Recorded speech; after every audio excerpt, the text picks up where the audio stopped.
2월달 첫째 주일을 맞이했는데 지금 밖에는 한방눈이 내리고 있습니다. 그래서 오늘 예배를 우리가 제한적으로 드리고 있습니다. 그렇지만 하나님의 은혜가 우리 가운데 넘치시는 복된 주일 되시고 복된 2월 한 달 되어지시기를 주님의 이름으로 축복합니다. 오늘 성경 본문은 우리에게 너무나도 잘 알려진 말씀입니다. 성경 사복음서 마태, 마가, 누가, 요한 이 사복음서에 다 소개되어지는 사건의 말씀입니다. 성경 사복음서에 다 소개되어지는 이 사건은 좀 드뭅니다. 이 네 권의 성경 복음서에 다 이 사건이 소개되는 이유는 그만큼 이 사건이 중요하다 할 수 있고 어쩌면 강조하고 싶은 말씀이기 때문일 겁니다. 오늘 본문의 상황은 예수님과 제자들, 군중들이 빈들에 모였습니다. 본문에 소개되는 이 빈들은 누가복음 9장에 보면 벳세다 광야로 소개되어집니다. 벳세다라고 하는 이 지역은 유대 갈릴리 바다 북쪽에 위치한 곳입니다. 여기에 모인 사람들의 숫자도 우리가 좀 주목해 볼 필요 있습니다. 여자와 어린아이를 빼고 남자만 5,000명이었습니다. 대략 여자와 아이를 포함하면 10,000명 이상 되어지는 많은 숫자가 지금 빈들에 모였습니다. 예수님의 사역에 있어서 가장 많은 사람들의 숫자가 모인 시기, 모인 때라 할 수 있습니다. 어떻게 이렇게 많은 사람들의 숫자가 이 빈들에 모일 수 있었을까? 병행구인 요한복음에 가보면 유대의 큰 명절인 유월절이 가까운 시간이었고 그로 인해서 많은 사람들이 모일 수 있는 기회가 된 겁니다. 이제 이 베세다 빈들에서 예수님과 제자들 많은 사람들이 모인 가운데 어느덧 해가 저물고 저녁 때가 되었습니다. 사람들은 배가 고팠고 저녁을 먹는 시점이 되었습니다. 그러나 빈들에서는 음식이 준비되어 있지 않았습니다. 그 빈들의 정황에서 예수님도 제자들도 또 거기에 있는 그 누구도 이 저녁의 문제를 해결할 수 없는 정황이었습니다.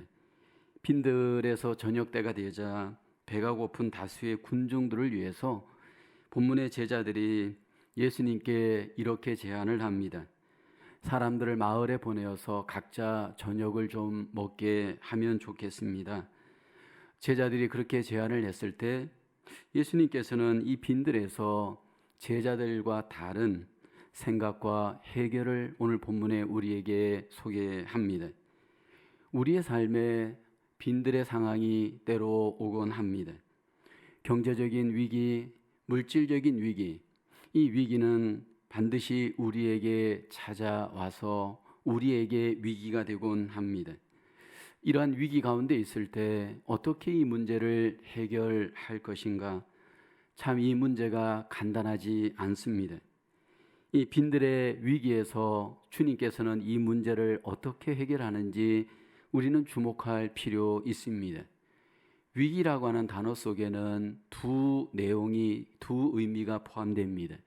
위험이라는 의미와 기회라고 하는 의미 두 가지가 다 포함이 됩니다. 그러니까 위기가 누구에게는 위험한 순간이지만 누구에게는 기회의 순간이 될 수가 있습니다. 지금 빈들의 이 위기에서 누군가에게는 위험한 기회가 되지만 누군가에게는 기회가 되어질 수 있습니다. 빈들에서 주님께서 이 위기에서 어떻게 이 문제를 해결하시는지 우리는 주목할 필요가 있습니다. 우리 인생에 위기가 찾아올 때 우리는 주님의 제자로서 주님과 같이 이 위기를 잘 극복할 수 있는 그러한 은혜와 또 우리의 믿음이 되어야 할 줄로 믿습니다. 첫째로 빈들의 위기는 믿음의 기회로 삼아야 합니다. 16절에 예수님께서 이르시되 갈 것 없다 너희가 먹을 것을 주라. 제자들은 빈들에서 배가 고픈 군중들의 그 필요를 해결하기 어려운 것을 알았습니다. 그래서 제자들은 예수님께 제안했습니다. 예수님, 무리를 보내어서 마을로 들어가 먹을 것을 사 먹게 했으면 좋겠습니다. 제자들은 굉장히 합리적인 대안을 내놓았습니다. 지금 주님 앞에 모인 사람들의 숫자가 남자만 5천 명입니다. 그 많은 사람들의 이 허기진 문제, 빈들에서의 이 문제를 해결할 수 없다라는 것을 제자들은 잘 알았습니다. 예수님에게도 돈이 없고 제자들에게도 돈이 없습니다. 그러나 지금 배가 고프고 그리고 이 문제를 해결해야 하기 때문에 그 문제를 해결할 수 있는 길은 각자가 마을로 가서 사 먹는 것이 가장 합리적인 방법입니다. 제자들이 이 제안을 했을 때 주님께서 뜻밖의 이렇게 말씀을 합니다. 너희가 먹을 것을 주라. 빈들에서 주님께서 제자들에게 책임을 지금 강조하십니다. 제자들도 지금 배가 고픈 정황이고 저녁 때가 되었고 이 문제를 해결할 수 없는 것을 주님은 객관적으로는 알고 계십니다. 근데 주님께서 너희가 먹을 것을 주라. 제자들의 믿음을 연단하며 시험하십니다. 여러분, 주님께서 이 요구를 하실 때 제자들이 어떤 반응을 보였을까요? 병행구 마가복음에 보면 제자들이 어이없는 반응을 하게 되어집니다. 주님의 반응, 주님의 이 말씀이 너무나도 어이가 없어 합니다. 병행구인 마가복음 6장 37절에 보면 너희가 먹을 것을 주라 하시니 여짜오되 우리가 가서 200데나리온의 떡을 사다 먹으리까. 제자들이 여기 돈 이야기를 합니다. 200데나리온의 떡을 우리가 사서 먹이겠습니까? 누가 이 얘기를 했느냐면 제자 빌립이었습니다.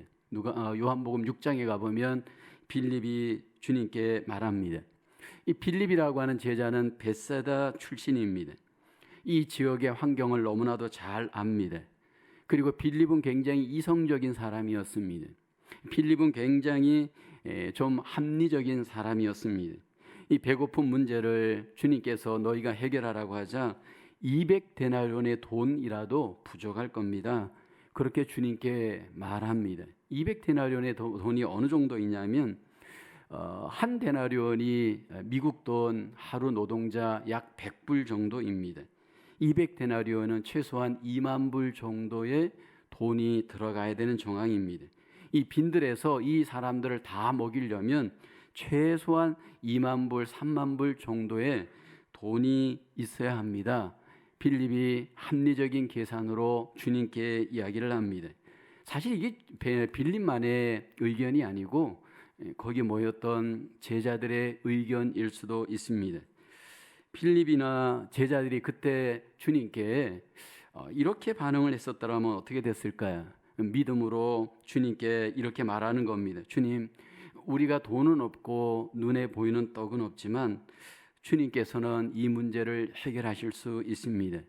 주님께서는 배에 고픈 사람들의 배를 채우실 수 있습니다. 주님, 말씀만 하시옵소서. 만약 이렇게 제자들이 반응을 했더라면 아마 주님의 마음이 굉장히 흡족했을 겁니다.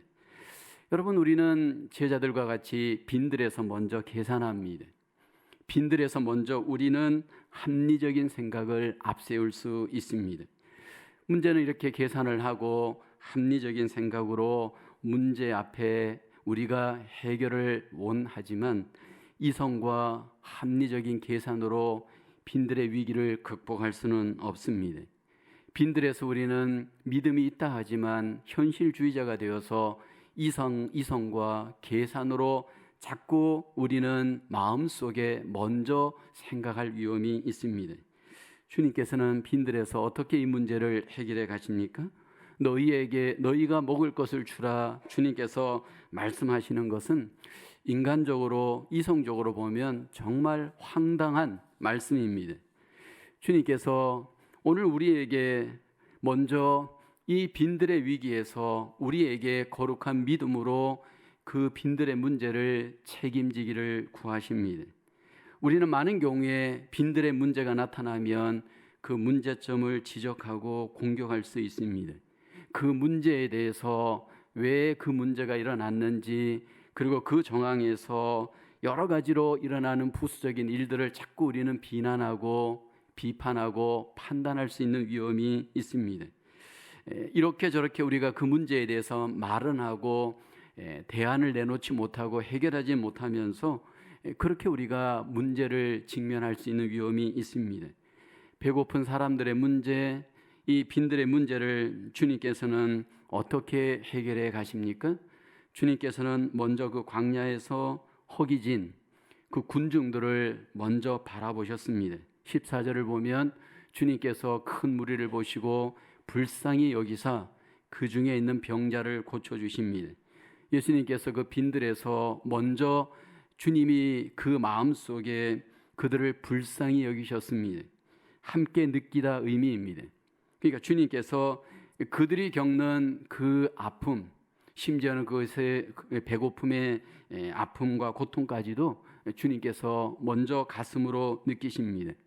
그들의 아픔을 내 아픔으로, 그들의 고통을 내 고통으로 주님께서 느끼십니다.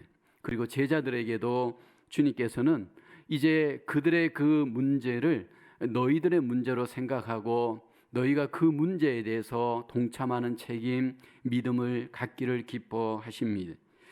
여러분, 오늘 우리에게 이 빈들에서 먼저 우리에게 요구되어지는 것은 주님이 가졌던 마음입니다. 인생의 위기를 당하면 우리는 나에게 집중할 수 있습니다. 그 위기를 당한 많은 사람들, 아픈 사람들, 고통의 사람들, 우리는 바라보거나 느낄 수 없는 위험이 우리에게 있습니다. 먼저 우리는 그 정황에서 너희가 먹을 것을 주라. 제자들도 지금 배가 고프고 힘든 정황인데 주님은 그 주변에 있는 배고픈 사람들, 필요한 사람들을 먼저 돌볼 것을, 믿음을 주님께서는 요구하십니다. 여러분, 주님께서 우리를 향해서 항상 가졌던 자세는 주님 자신이 아니고 우리를 향해서 먼저 내어주시는 자세였습니다. 우리는 그 주님의 생명을 받은 자들입니다. 주님의 그 은혜를 받은 자들입니다. 주님의 그 사랑을 받은 자들입니다. 그러므로 오늘 우리 속에 가져야 될 먼저 마음과 믿음은 인생의 빈들에서 내가 갖고 있는 것들을 주님 안에서 받은 것을 감사하면서 그 안에서 우리가 돌봐야 될 어떤 이들에 대한 믿음, 책임, 이것이 우리에게 먼저 회복이 되어야 됩니다. 우리가 도시에서 현대인으로서 이렇게 교회 생활, 믿음 생활 할 때 사실 이 믿음으로 마음을 넓히고 믿음을 넓혀서 공동체 의식을 갖는 일이 쉽지가 않습니다. 같은 교회를 다녀도 주변에 우리 같은 성도들이 어떤 아픔을 당하고 어떤 어려움이 있는지 사실 별 관심이 없을 수 있습니다. 자꾸 나에게 먼저 집중하려고 합니다. 내가 살 길이 바쁘고 내가 힘들기 때문에 마음이 점점 좁아져서 넓은 마음으로 주변을 바라볼 수 없는 위험이 우리에게 있습니다. 여러분, 초대 예루살렘 교회를 보면 하나님의 은혜를 받고 그들이 먼저 경험한 것은 이 주변을 살피는 책임 있는 믿음의 자세였습니다. 이웃의 아픔, 이웃의 그 위기를 그들은 함께 믿음으로 책임지는 공동체 의식이었습니다. 사도행전 4장 32절에 보면 믿는 무리가 한 마음과 한 뜻이 되어 모든 물건을 서로 통용하고 자기 재물을 조금이라도 자기 것이라 하는 이가 하나도 없었습니다. 34절을 보게 되면 그 중에 가난한 사람이 없으니 이는 밭과 집이 있는 자는 팔아 그 판 것의 값을 가져다가 35절에 보면 사도들의 발 앞에 두매 그들이 각 사람의 필요를 따라 나누어 줍니다. 책임지는 믿음의 자세였습니다. 빈들의 위기에서 하나님의 백성들이 감당해야 될 믿음의 모습입니다. 여러분, 이 빈들에서 좁아진 마음을 주님의 마음으로 넓히고 우리가 다시 한번 우리 주님의 그 마음을 갖고 우리의 주변의 사람들을 우리가 바라볼 수 있는 거룩한 믿음으로 우리를 드릴 수 있기를 주님의 이름으로 축원합니다. 이 빈들의 위기에서 내 마음의 믿음, 좀 더 주님의 마음으로 믿음으로 확장시키고 회복할 수 있는 연단의 기회가 우리 모두에게 되어질 수 있기를 주님의 이름으로 축원합니다. 두 번째로 이 빈들의 위기 나눔의 기회로 삼아야 합니다. 17절에 보면 제자들이 말합니다. 여기 우리에게 있는 것은 떡 5개와 물고기 2마리뿐이니이다. 제자들에게 보리떡 5개와 여기 보면 물고기 2마리가 있었습니다. 수많은 사람들에게 사실 이 음식은 큰 의미가 없을 수 있습니다. 주님께서는 그것을 자기에게로 가져오라고 합니다. 그리고 이 작은 것이 주님의 손에 들려지게 됩니다. 이 빈들에서 지금 주님께 드려진 이 떡 5개와 물고기 2마리, 이것은 누구의 것이었느냐 하면 한 아이의 것이었습니다. 요한복음에 보면 한 아이가 이 음식을 나누게 됩니다. 요한복음 6장 8절 9절에 보면 제자 중 하나고 시몬 베드로의 형제 안드레가 예수께 여짜오되 여기 한 아이가 있어 보리떡 5개와 물고기 2마리를 가지고 있나이다. 그러나 그것이 많은 사람에게 얼마나 되겠사옵나이까. 안드레가 어린아이가 준 이 보리떡 5개, 물고기 2마리를 이제 예수님께 드리게 됩니다. 한 아이가 나누었고 나눈 것을 주님께 드렸을 때 사실 이것은 작은 것이었습니다. 별로 그렇게 기대할 수 없는 양이었습니다. 근데 그 작은 것을 주님께 내어 드렸을 때 빈들에서 기적이 시작이 되었습니다. 빈들에서 나눔을 실천하였을 때 그 나눔으로부터 주님의 놀라운 역사가 시작되게 되어집니다. 여러분, 주님께서 한 아이가 드린 이 오병이어, 이것으로 큰 기적을 행하셨는데 사실 여러분, 주님은 이 오병이어가 없어도 얼마든지 사실은 기적을 행하실 수 있었습니다. 주님께서 능력이 없어서가 아닙니다. 주님께서 이 작은 오병이어를 주님께서 왜 사용을 하셨을까요?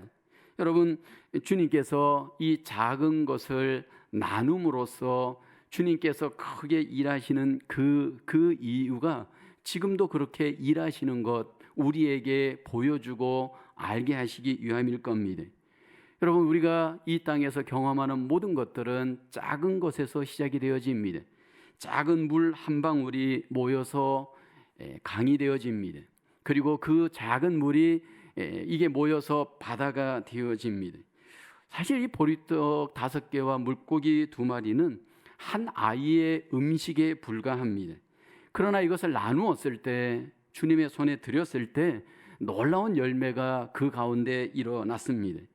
우리는 인생 가운데 작은 것들을 그냥 무시하고 넘어갈 때가 얼마나 많습니까?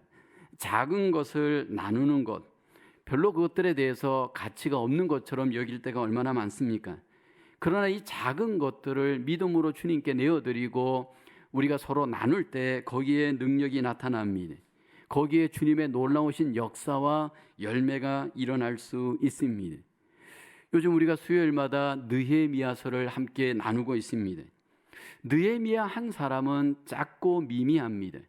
많은 이스라엘 백성들 속에 그 한 사람은 사실은 오병이어처럼 지극히 작은 이 숫자에 불과합니다. 그런데 그는 그 자기의 몸을 주님께 내어 주었습니다. 자기를 내어서 주님의 손에 자기를 드렸습니다. 그랬을 때 그를 통해서 예루살렘 성이 지어지게 됩니다. 그로 인해서 하나님의 놀라운 역사가 일어나는 것을 우리는 느헤미야서에서 보게 되어집니다. 이것은 오늘 우리에게 적용할 때 똑같습니다. 하나님의 교회를 세워갈 때, 하나님의 나라를 세워갈 때 사실은 작은 것으로부터 기적은 일어나고 열매가 나타나고 역사가 나타납니다.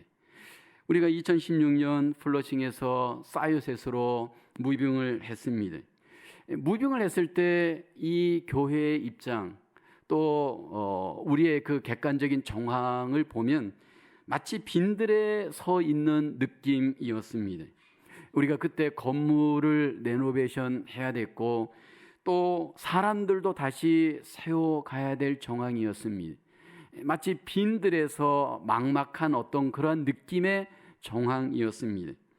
그때 작은 헌신들, 하나님 앞에 드리고 나누는 분들로 인해서 교회가 세워지는 기회가 되었습니다. 제가 개인적으로 그때는 감사하지 않고 그냥 속으로만 감사하고 넘어갔지만 감사했던 것 중에 하나가 우리가 교육관을 레노베이션 할 때 2층을 레노베이션 할 때 사실 돈이 없었습니다. 그때 누군가가 무명으로 수만 불을 도네이션 해 주셨습니다. 그래서 그 2층을 잘 수리하여서 지금 교육관으로 우리가 잘 쓰고 있잖아요. 한국학교도 쓰고 교회 학교도 쓰고 교회 모임에 얼마나 잘 쓰고 있습니까? 만약 그 수만 불이 내 혼자 갖고 있었더라면 그냥 나 혼자 누리는 돈에 불과합니다. 그러나 그것을 주님의 손에 또 하나님의 나라를 위해서 나누어 주었을 때 많은 사람들이 그로 인해서 놀라운 혜택을 열매를 함께 맺어가고 있습니다.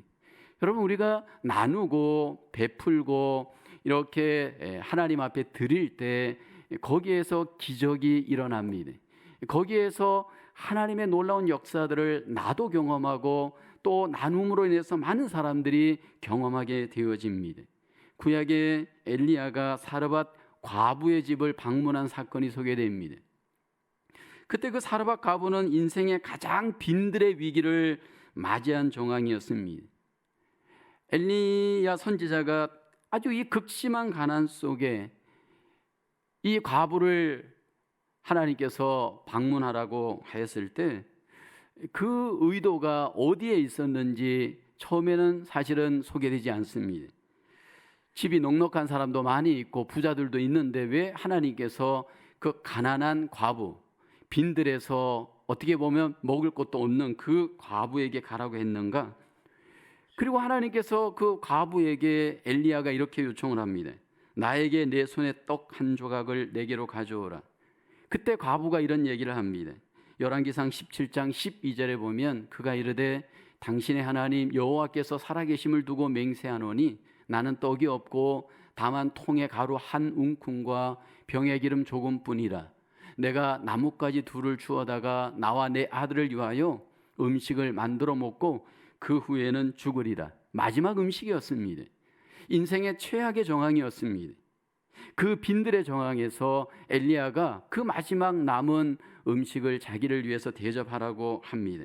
두려워 말고 그것을 나를 위하여 작은 떡 하나를 만들어 내게로 가져오라. 그때 이 과부가 어떻게 합니까? 열왕기상 17장 14절에 그 결과가 이렇게 나타납니다. 이스라엘의 하나님 여호와의 말씀이 나 여호와가 비를 지면에 내리는 날까지 그 통에 가루가 떨어지지 아니하고 그 병에 기름이 없어지지 아니하리라 하셨느니라. 그렇게 엘리야가 과부에게 선포합니다. 이런 요구를 만약 나에게 했다면 여러분 어떻게 반응하시겠습니까? 인생의 빈들의 정황에서 나누십시오, 베푸십시오 라고 말을 한다면 지금 내 한 끼 먹기도 힘든데 무엇을 나누라고 하는 겁니까?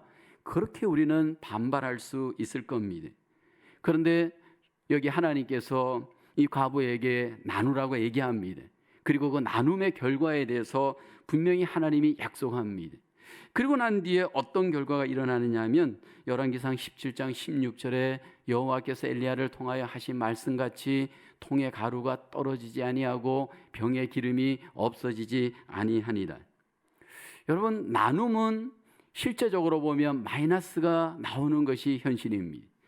나누는 삶은 우리의 삶에 있어서 득이 되는 것은 별로 없다라는 것이 현실입니다.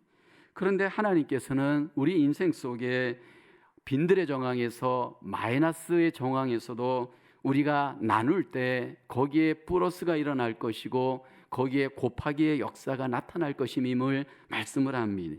그래서 우리가 빈들에서 주목할 것은 아무것도 없는 정황이지만 내가 갖고 있는 작은 것들을 믿음으로 바라보셔야 합니다. 그리고 그 갖고 있는 믿음으로 바라보면서 그 작은 것들을 먼저 우리가 나누고 드리고 베풀 수 있는 하나님의 귀한 뜻이 우리에게 이루어지기를 주님의 이름으로 축원합니다. 빈들의 위기에 서게 되면 우리는 인색하게 되어질 위험이 굉장히 많습니다. 빈들의 위기에 서게 되어지면 우리는 더 이기적이 될 가능성이 얼마나 많습니까? 교회도 그렇습니다. 교회가 어렵게 되어지면 구제하는 일, 선교하는 일, 교육하는 일, 이런 것들을 자꾸만 우리는 제한하려고 합니다. 그러나 주님은 우리에게 말합니다. 힘들고 어렵고 빈들의 정황에서도 나누고 베풀고 선교하고 구제할 때 거기에 주님의 역사, 주님의 기적이 나타나게 되어집니다. 힘들고 어려운 시기를 우리는 지금 살아가고 있습니다. 이 시기에서 우리가 바라볼 것은 다시 한번 주님의 뜻을 우리가 품고 나누고 베풀고 드릴 수 있는 삶으로 하나님 앞에 이 위기를 이겨낼 수 있기를 주님의 이름으로 축원합니다.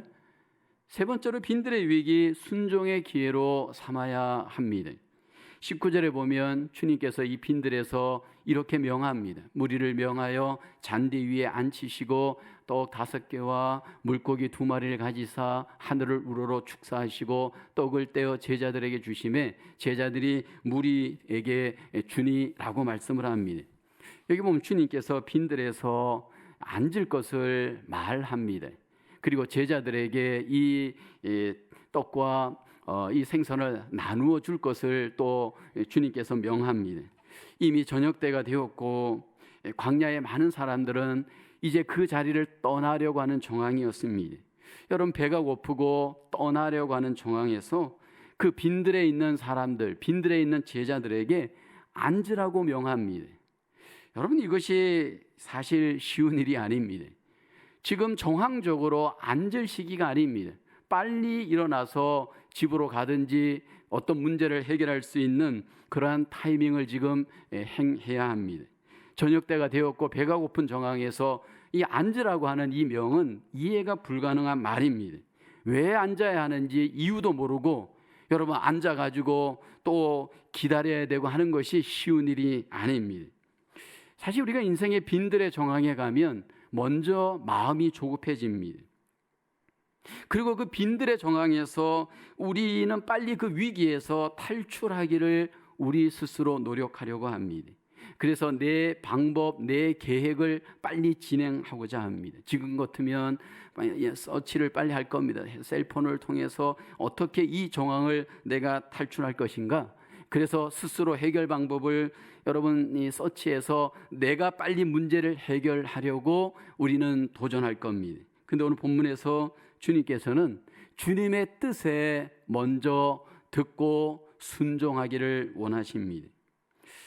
우리가 인생의 빈들의 위기를 맞이할 때 주님께서 먼저 우리에게 원하는 것은 순종입니다. 그 순종은 이해할 수 없는 그러한 어떤 정황에서도 주님은 우리에게 순종을 원합니다. 그 믿음의 사람들이 하나님의 복을 경험했던 그 루틴을 보면 전부 순종에서 시작이 되어집니다. 근데 주님께서 순종을 할 때 순종해야 될 이유를 충분히 설명하지 않습니다. 그냥 그 정황에서 위기에서 순종을 원합니다. 어느 날 아브라함에게 하나님 나타나셔서 100세 얻은 아들을 그냥 드리라고만 하였지 왜 드리는지에 대해서 이유를 설명하지 않습니다. 어떻게 보면 아브라함의 인생에서 최고의 위기의 순간이었습니다. 아브라함으로서는 이해할 수 없는 그 뜻을 주님께서 명령하신 겁니다. 그때 아브라함이 하나님 앞에 그 뜻에 묵묵히 순종합니다. 모리아산에 가서 이삭을 제물로 마침내 드리게 되어집니다. 그 행동을 다 보시고 난 뒤에 하나님께서 말씀을 합니다. 창세기 22장 12절에 보면 사자가 이르시되 그 아이에게 내 손을 대지 말라. 그에게 아무 일도 하지 말라. 내가 내 아들 내 독자까지도 내게 아끼지 아니하였으니 내가 이제야 내가 하나님을 경외하는 줄을 아노라. 이제야 내가 하나님을 경외하는 줄을 어떻게 알았나요? 순종하는 과정을 하나님이 다 지켜보셨습니다. 그 마음, 그 몸, 그 모든 시간 속에 그의 일거수일투족을 하나님이 다 지켜보시고 난 뒤에 마침내 하나님이 인정하신 겁니다. 그리고 어떻게 됩니까? 이 사건으로 아브라함에게 하나님의 놀라운 복이 약속되어지고 하나님의 뜻이 나타나기 시작을 합니다. 여러분, 예수님의 제자, 수제자였던 베드로가 주님으로부터 부름을 받고 주님의 복에 참여할 수 있었던 그 타이밍을 잘 주목해 봐야 됩니다. 위기를 잘 순종으로 극복하였습니다. 빈 그물로 아침 시간을 맞이하지, 갈릴리 바다에서 밤새도록 고기를 잡았지만 고기 한 마리 못 잡았습니다. 빈 그물이었습니다. 아침 시간은 집으로 철수하는 시간입니다.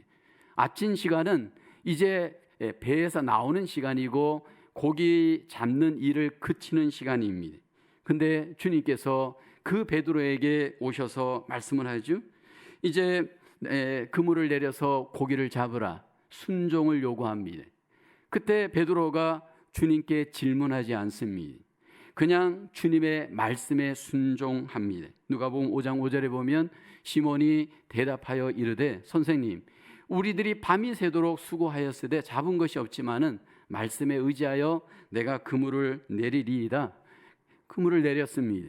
그물을 내렸을 때 고기를 잡았을 뿐만 아니라 한 걸음 더 나아가 순종하는 베드로를 주님이 사람 낚는 업으로 부르셔서 사용하시고 하나님의 뜻을 이루셨습니다. 여러분, 하나님께서 우리가 빈들의 위기에서 먼저 우리에게 요구하는 것은 우리가 얼마만큼 주님의 뜻에 순종하는가 주님은 우리에게 보기를 원합니다. 그래서 이 빈들의 정황에서 점검해야 할 일은 나는 과연 순종하고 있는가라는 겁니다. 근데 그 순종은 어떤 순종이냐면 큰 순종이 아닙니다. 빈들에서 여러분 무리들이 앉는 순종, 또 음식을 제자들이 나누어 주는 순종은 사실은 어떻게 보면 지극히 작은 일입니다. 근데 주님께서 우리에게 원하는 순종은 큰 순종만이 순종이 아닙니다. 진짜 순종은 지극히 보잘것없는 작은 일에 순종하는가를 보아야 합니다. 여러분, 작은 일을 잘하는 것이 굉장히 어렵습니다. 작은 일을 순종하는 것이 더 어렵습니다. 큰 일들은 사람들이 잘 하려고 합니다. 예를 들어서 우리가 주일날 예배를 드리는 이 순종, 보편적으로 우리가 열심히 순종합니다.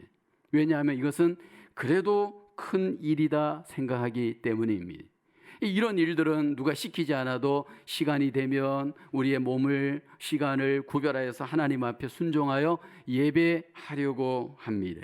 그런데 보통 사람들이 생각하는 하나님의 입장에서나 사람들의 입장에서 별로 그렇게 중요하지 않다고 생각하는 작은 일들이 있습니다. 그런 일들을 순종하라고 하면 여러분 순종하기가 쉽지가 않습니다. 예를 들어서 교회당을 청소하는 일, 화장실을 청소하는 일, 부엌에서 설거지하는 일, 운전을 하는 일, 이런 일들은 그렇게 가시적으로 잘 보여지는 일들이 아니에요. 그런데 이런 일들을 우리에게 만약 순종하라고 한다면 여러분 우리 속에 순종이 쉽지가 않습니다. 사실은 여러분 큰 이러한 예배와 같은 하나님의 일들이 우리 속에 은혜가 되어지기 위해서는 지극히 작은 일들이 순종할 때 그런 일들이 우리에게 은혜가 되어집니다. 우리의 인생 속에 어쩌면 작은 일들을 순종할 때 하나님의 놀라운 은혜를 더 크게 세일을 경험할 수 있는 기회들이 많이 만들어지게 되어집니다. 누가 작은 일에 순종할 수 있을까요? 누가 작은 일에 순종을 통하여 하나님의 뜻을 완성할 수 있을까요? 믿음입니다. 여러분 큰 것들을 이루는 일에 믿음을 갖는 것보다 작은 일들을 순종하는 일에 믿음이 더 필요합니다. 왜냐하면 그것들은 사람들에게 별로 인정을 받지 못하고 주님께 인정받을 수 없다라고 생각할 수 있기 때문입니다. 우리의 삶 속에서 하나님은 우리에게 믿음으로 순종하며 빈들의 위기를 이겨내기를 소원합니다. 지극히 작은 일조차도 빈들의 정황에서 하나님의 뜻에 우리가 순종해 갈 때 거기에서 기적은 일어나고 역사가 나타나게 되어지는 줄로 믿습니다. 이렇게 작은 일들을 우리가 순종해 갈 때 굉장히 우리가 힘든 것 중에 하나가 내 생각과 내 견해를 내려놓는 일입니다. 빈들에서 주님께서 앉으라고 할 때 주님 지금 배가 고파 우리가 지금 급한데 여기에 왜 앉아야 합니까? 또 오병이어를 나누어 줄 때 주님 이거 누구 코에 붙이라고 누구 입에 붙이라고 이렇게 이 음식을 나누어 주는 겁니까? 여러분 우리가 우리 생각으로 판단하고 그것들을 불순종할 위험이 우리에게 있습니다. 우리가 하나님의 뜻에 순종해 갈 때 우리 안에 있는 이 자유의지, 우리 안에 있는 이 생각은 여러분 굉장히 우리가 넘어야 될 산입니다. 하나님의 뜻대로 행하기보다 우리 안에는 우리 뜻대로 행하려고 하는 자유의지, 우리의 이 생각들이 얼마나 강한지 모릅니다. 문제는 이해가 되지 않을 때입니다. 내 생각과 다를 때입니다. 그때 어떻게 이것을 우리가 순종해 갈 것인가? 이게 우리에게 엄청난 과제가 되어집니다. 근데 많은 경우에 하나님의 생각이 우리의 생각과 다르고 하나님의 길이 우리의 길과 다른 경우가 많습니다.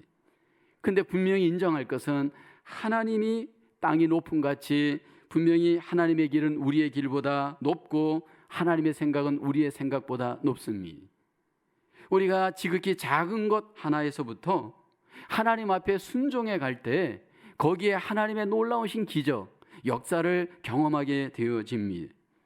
저는 목회를 하면서 어떤 교회는 부흥이 되고 어떤 교회는 부흥이 안 됩니다. 이민교회가 어렵다라고 하는 객관적인 정황은 똑같습니다. 근데 똑같은 객관적인 어려운 정황에서 A 교회는 부흥하고 B 교회는 왜 부흥하지 않는가라는 겁니다. 다 같이 힘들고 어려운 정황에 있는 이 컨텍스트 정황에서 어떤 교회가 부흥하고 어떤 교회가 부흥하지 않는 이유는 하나님에게 문제가 있지는 않습니다. 대부분 여러분 기적 같은 부흥을 이루는 교회, 빈들에서 어떻게 보면 위기를 맞이한 인생같이 위기를 맞이한 교회들이 어떤 교회는 위기를 극복하고 부흥하고 어떤 교회는 부흥하지 않습니다. 근데 여러분 결과적으로 딱 한 가지가 답입니다. 순종하는 교회는 부흥합니다. 불순종하는 교회는 부흥할 수 없습니다. 하나님께서 우리를 테스트할 때 하나님이 우리를 테스트하는 것은 거의가 성경에 보면 순종입니다. 우리의 머리를 테스트하지 않습니다. 우리의 지식을 테스트하지 않습니다. 우리의 어떤 높고 낮은 점수를 테스트하지 않습니다. 작은 것 하나에서부터 순종하는가? 주님께서는 그 순종을 보십니다. 순종하는 곳에 기적이 있고 순종하는 곳에 하나님의 역사가 나타나게 되어집니다. 그래서 사실 믿음의 완성은 순종입니다. 믿음의 기적은 순종을 통해서 일어나고 순종을 통해 완성이 되어집니다. 이 빈들에서 위기를 만났습니다. 그러나 이 위기는 기적의 기회가 되었습니다. 결론적으로 오늘 본문의 이 빈들에서 주님께서는 남자 장정만 5,000명을 먹이고 12강주리가 차고 넘치는 기적을 행하셨습니다. 우리는 질문할 수 있습니다. 왜 주님은 처음부터 이 빈들에서 내가 기적을 행할 거야 그렇게 말씀하지 않았을까라는 겁니다. 왜 주님께서는 제자들에게 자꾸 이렇게 그 가정에 말씀을 하시고 그 과정에 있어서 이렇게 주님께서는 명령을 하셨을까요? 처음부터 주님께서 그냥 기적으로 딱 해결하면 쉽게 모든 문제들이 다 해결되어지는데 주님은 그 과정에 있어서 제자들의 반응, 무리들의 그 반응을 통해서 시간을 가지셨습니다. 왜일까요? 오늘 주님 우리에게도 마찬가지입니다. 빈들의 위기에서 주님께서 개입하셔서 무조건적으로 위기를 주님께서 해결해 주시진 않습니다. 우리에게 거룩한 책임을 주님께서는 또 요구하시고 우리의 믿음을 연단하십니다. 이 빈들의 정황에서 주님이 우리에게 요구하시는 것은 이 빈들의 정황이 그 위기가 믿음의 기회가 되기를 소원합니다. 나눔의 기회가 되기를 소원합니다. 순종의 기회가 되기를 소원하십니다. 그리고 그 기회를 통해서 마침내 주님께서 기적 같은 놀라운 역사를 이루어 내시는 줄로 믿습니다. 우리의 삶이 지금 빈들이지만 그 위기 속에서 하나님이 역사하시는 기회로 다시 한번 우리가 믿고 여러분 주님께 나누고 그리고 순종함으로 하나님의 놀라운 역사를 경험하시는 우리의 삶으로 승리할 수 있으시기를 주님의 이름으로 축원합니다. 기도하겠습니다. 하나님, 우리의 삶이 비록 힘들고 어려운 빈들의 정황이지만 하나님 다시 한번 주님께서 오늘 본문을 통해서 우리에게 보여주신 것처럼 나누고 다시 한번 하나님 믿고 순종하며 하나님을 경험하는 기적의 기회가 되게 하여 주시옵소서. 코로나로 힘들고 또 하나님 겨울철에 여러 가지 정황으로 힘든 정황을 하나님 누구보다도 주님은 잘 아십니다. 그러나 이 모든 위험한 삶의 불안한 정황에서 눈을 들어 주님을 바라보며 믿게 하시고 주님 우리에게 있는 작은 것들로 인해서 먼저 감사하며 나누며 베풀며 주님을 순종해가며 이겨내는 하나님의 귀한 백성들 되게 하여 주시옵소서. 이 한 주간도 하나님 이 빈들과 같은 어려운 정황에서도 믿음으로 승리하며 하나님의 계획과 인도와 승리를 경험하는 복된 한 주간 되어지도록 하나님 축복하여 주시옵소서. 믿사옵고 감사하오며 예수님의 이름으로 기도하옵나이다.